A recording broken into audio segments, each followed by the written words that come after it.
More than 145 nations are now joining the call for international recognition. You can see them on this map, the orange representing countries that have already recognised a Palestinian state, the light blue countries whose formal declarations are pending. Absent from that list, notably, the United States. We're joined now by CNN Global Affairs commentator Sabrina Singh.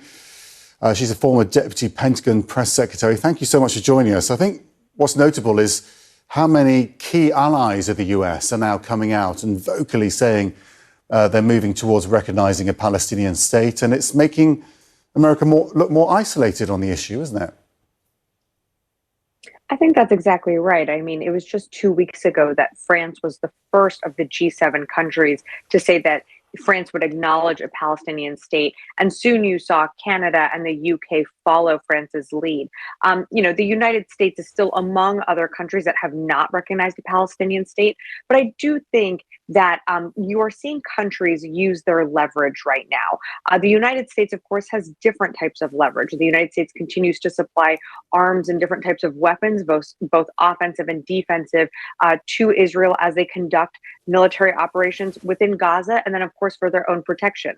Countries like France, the UK, they don't supply those level of arms. So you're seeing them use these different levels of power in order to assert, a very clear and strong position that they are taking when it comes to Palestinian statehood. But it's not going to make any difference, is it?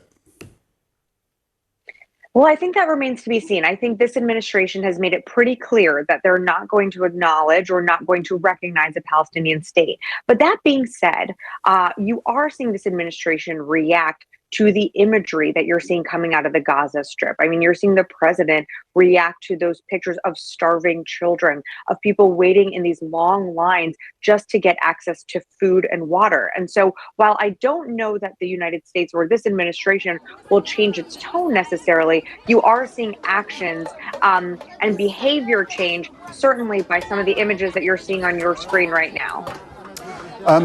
The typical sort of comment you'd get from the Israeli ministers, for example, is that recognising a Palestinian state would reward Hamas. But it's interesting, wasn't it, hearing the Australian Prime Minister speak to this, saying, one of the assurances he looked for from the Palestinian Authority was that Hamas would in no way be involved in any future leadership of a Palestinian state. So trying to address that issue, trying to take that off the table.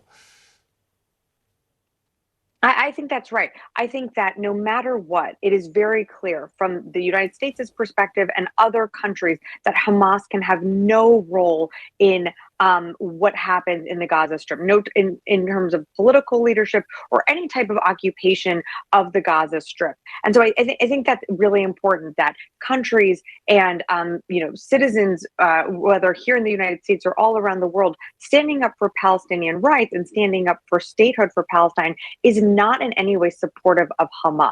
And I think it is very clear that Hamas can have no role in terms of a governance or leadership, but we still don't have a clear understanding of what Israel's goals and accomplishments are going to be as they conduct operations within the Gaza Strip and what their plan is for day one when they are done conducting those operations.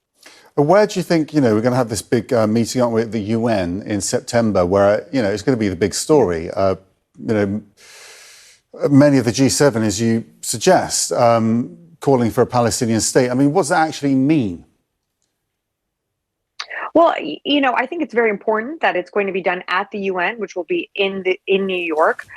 Look, it's here in the United States. I think that sends an incredible message.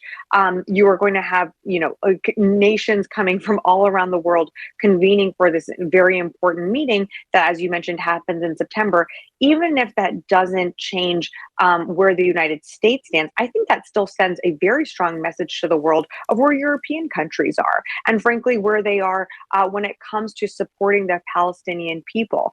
Again, you're seeing other countries, sovereign countries, make their own decisions and using their own levers of power that they have, and that's really going to come to a head when they all meet in September.